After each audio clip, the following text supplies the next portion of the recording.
Welcome to the Peppermint Wiki creation video. I made this video to help you get your Peppermint Wiki running in a few simple steps. Anything not on the video can be found by other websites or videos that explain it better. First, let's start with the easy one, the server. You can either buy one or rent from a company. The cheapest server is a Raspberry Pi for only $35. On this video I will be renting from someone. It is using Plisk software with PHP 7. Now that you have a server in some way, you will need to make a database.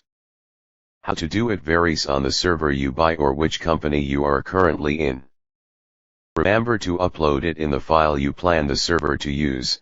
Some servers may not require this, but if you don't see anything when you visit your website, then that may be something to look into. When you are ready, upload the file. After the file uploaded, go to your website. Follow the guide on how to block access and naming it. The wiki is almost done. The only remaining problem is images. Make a folder and name it Pictures. Go into Master Settings, find mime_extensions_mapping_location, name it Pictures. Save. Congratulations, you have just made your Peppermint Wiki. Enjoy making anything in your wiki.